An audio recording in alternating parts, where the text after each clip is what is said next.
మరి ఎలా అనిపిస్తుందండి ప్రభుత్వ పనితీరు పథకాల విషయంలో కానీ ఎలా ఉందంటారు? ప్రభుత్వ పనితీరు బాగానే ఉంది కానండి, ఇప్పుడు మరి చదువుకునే పిల్లలు ఉన్నారండి, వాళ్ళకి మరి అమ్మఒడి అనేది ఒక వరం లాంటిది. మరి ఆ వరాన్నే వాళ్ళకి లేకుండా చేశారు. ఇప్పుడు అందరి దగ్గర కూడా డబ్బులు కట్టాలంటే డబ్బులు ఉండవు కదండి. మరి అమ్మఒడి కనీసం దాన్నన్నా అమలు చేస్తే ఆ పేద ప్రజలు కొద్దిగా పేదవాళ్ళ పిల్లలు చదువుకుంటా కొద్దిగా మనకి వాళ్ళ భవిష్యత్తు బాగుంటుందని మా ఆలోచన అండి.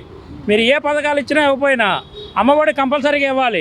అలాగే డ్వాక్రా మహిళలకి తీరని అన్యాయం చేశారు. మీరు ఫ్రీ బస్సులు పెట్టక్కర్లేదు. ఆ డ్వాక్రా మహిళలకి ఎంతో కొంత న్యాయం చేస్తే ఆ మహిళలకు న్యాయం చేసినట్టుగా అవుతుంది.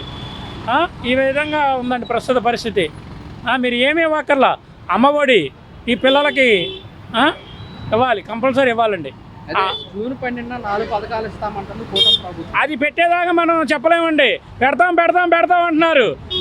ఏ రోజు ఆకలి ఆ రోజే. మీరు పెట్టేటప్పుడు మేము తినేటప్పుడు పెడతాం పెడతాం అంటే ఎప్పుడు పెడతారు? మీరు వచ్చేప్పటికి 14 నెలలు 16 నెలలు అయింది. మీరు ఎప్పుడు పెడతారు?